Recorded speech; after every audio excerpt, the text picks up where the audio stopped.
Mes grands-pères ont tous deux connu les affres de la guerre, celle de la guerre civile d'Espagne pour l'un, puis celle de 39-45 pour les deux.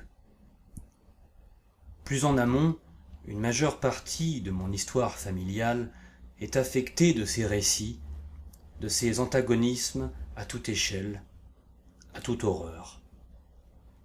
Constat simple, néanmoins éloquent, j'ai ainsi dans le sang un héritage rebelle, non au sens d'une volonté têtue, obstinée, de combattre l'ennemi armes à la main sur un champ de bataille, mais plutôt sous un exigeant devoir de mémoire, transmis à l'évidence par eux, pour moi, afin de ne cesser de croire au pouvoir libertaire de la lutte avec un grand L. Peu importe la forme qu'elle prenne, celle par exemple d'en écrire les mots et d'en porter la voix, comme ici, celle d'exprimer un mécontentement divers par la critique constructive, celle de s'écarter de la norme au risque de paraître déviant. C'est sans doute pour cela que les années m'animent d'une force incroyable de résistance et d'abnégation à transmettre ce que je considère comme choix et questionnements. Le tout sous la véritable signification du mot éveil que beaucoup utilisent à tort et à travers sans en déceler l'essence même. Je vais en effet puiser dans ce passé, dans ce que je connais ainsi que dans les révélations de ce qui m'a été relaté par les membres de ma famille, afin tout d'abord d'en tirer les leçons, puis ensuite de comprendre les enjeux subtils, ceux de nos aïeux, les nôtres, ceux de nos enfants. Je suis habité non par la haine, loin de là, mais plutôt par la colère. Oui, cette colère qui me fait vivre. Souvent m'assène de coups, parce que ne sachant parfois la dompter et proposer une solution douce, alternative à la certitude violente et vaine. L'injustice me déchire au plus profond de mon être, rejetant par la même occasion toute forme d'autorité qui selon moi est ou vire toujours au totalitarisme, de même que la hiérarchie ne m'apparaît que comme un concept trouble de soumission induite par la peur. Je ne crois par conséquent à aucun mouvement politique, et ne suis affilié à quelconque clan, car l'histoire nous démontre inlassablement qu'ils sont assassins et fratricides, qu'ils ne desservent que la cause de ceux qui les constituent.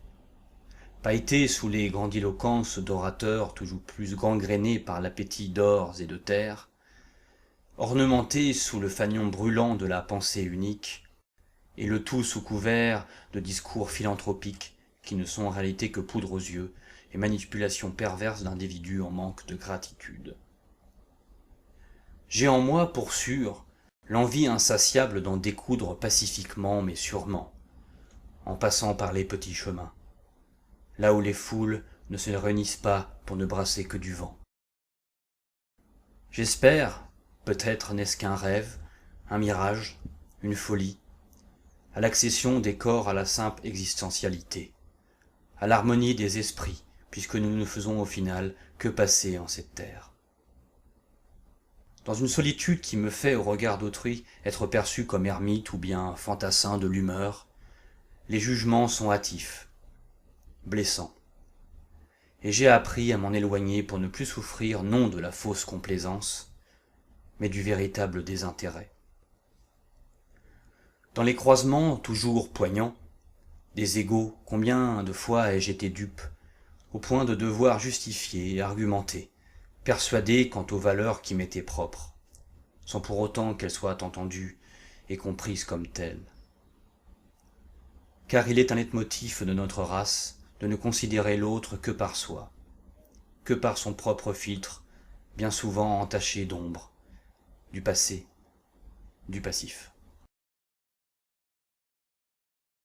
Ainsi, pendant que la plupart de mes congénères s'obstinent à se plaindre de tout et de rien, accusant ce monde d'être infâme, mais étant pourtant à leur niveau créateur autant que vecteur de cette infamie, j'ai décidé, ou plutôt j'ai été amené à ne plus préférer le par défaut, à suivre cette nature inhérente à mon ascendance.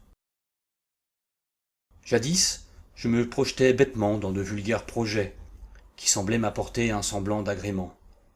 Et en écoutant de plus près, la flamme continuait à se consumer et s'éteindre lentement. Mon corps fut même pris de douleurs terriblement fortes, symbole de ce conflit en moi qui grondait et que je n'osais révéler. J'étais une bête meurtrie, un fil à la patte, en pleine sortie de route, en pleine crise, à côté de moi.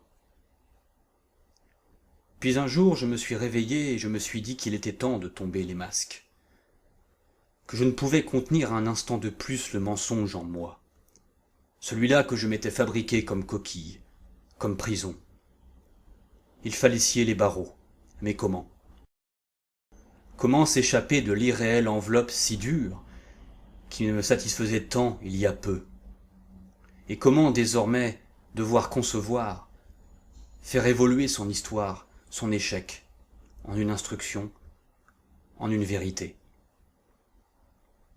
Après des années d'introspection, dont l'année 2020 fut le zénith, aujourd'hui un drôle de sentiment me parcourt. C'est comme si j'avais attendu ce moment toute ma vie, comme si j'étais né pour ça. Et je le sais, je le suis, né pour la révolution. Point celle qui amène les hommes à s'entretuer dans une tranchée, non plus celle au simple plaisir de l'émeute, afin de se glorifier du statut d'agitateur martyr. Non. Celle qui magnifie les consciences, celle qui partage, qui emmène vers des contrées inexplorées, celle qui pousse les peuples à se soulever par millions, non à s'avachir en masse. Je suis en faveur de l'explosion, que tout implose même au foyer des cerveaux, des neurones, pour un retour à l'essentialité de ce que nous sommes, et que le mot société soit banni des langages car devenu obsolète. De même qu'il faille rendre des comptes, d'apothicaires, n'est-ce pas, à ceux qui ne savent les tenir. Peut-être suis-je extrémiste dans ma vision des choses, mais toutefois convaincu que l'effondrement est toujours un mal nécessaire. Détruire, créer, que chacun a sa place ici, les prophètes comme les guerriers, les diseurs de bonne aventure comme les soldats au front. La maltraitance, pour moi, a atteint un seuil critique depuis quelques mois, et nous devons de nous battre contre un ennemi nouveau, inédit, que nous pourrions appeler invisible, dans le sens où l'envahissement n'est guère territorial, mais intellectuel, moral, spirituel. Nulle question ici de rivalité militaire ou étatique. C'est notre matière grise que l'on cherche à cadenasser, à museler au prix, de la consommation, puisque, disons-le, les décennies ont fait de nous des produits rangés aux rayons de la dite démocratie. Ils ont vendu notre parole, nous avons acheté le silence. Il est temps pour moi, et ceci est l'objet de cette intervention, de ne plus se taire pour faire plaisir à l'audience, mais de modeler le propos à ma guidance personnelle, à ma résonance intérieure. Il est temps de ne plus se cacher derrière le spectre de ce que cette société veut que l'on soit, écraser les boutures de l'arbre afin qu'il ne naisse, et mourir sans avoir eu la jouvence de vivre pleinement, sans les chaînes de la servitude, corde au cou. J'en appelle à la désobéissance civile. Dans mes veines coule la colère, c'est ainsi.